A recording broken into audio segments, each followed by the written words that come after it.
Prvá nominácia. Povedzte príklad na sťahovavého vtáka. Môj. Druhá nominácia. A akou otázkou sa pýtame na tretí pád? Prvý pád je... Druhý, tretí pád je... Kto s kým? Prvý pád je kto s kým? S kým? Tretia nominácia. Viete mi povedať, aká je to voda termálna? Termálna, žiaľ Bohu, neviem, ale viem, čo je rum. Štvrtá nominácia. Povedzte aspoň jeden príklad na nerast. Nerast?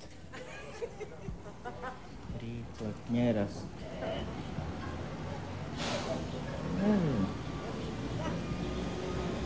Nevím, jaký.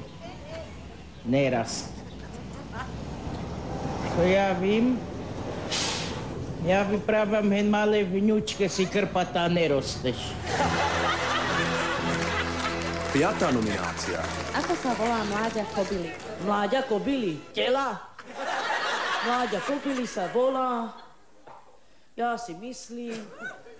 Mláďa kobily... Jahňatko. Jahňatko. Jahňatko, nie? Žriebe je mláďa koho? Myslíte, žriebe mláďa je koho? Napríklad žriebre mláďa, ja si myslím, viete, koho to je?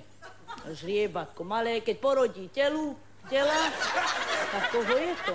Tuším, koho? Žrieba? Jak ste to... Komu patrí žriebe? Jaj, napríklad tá žrieba vytlačí tú kobylu, vytlačí ju, porodí ju, alebo ja neviem, jak tlačí tá kobila. Ja si myslím, podľa mňa, krava. Neviem, či to bude krava, alebo bík momentálne.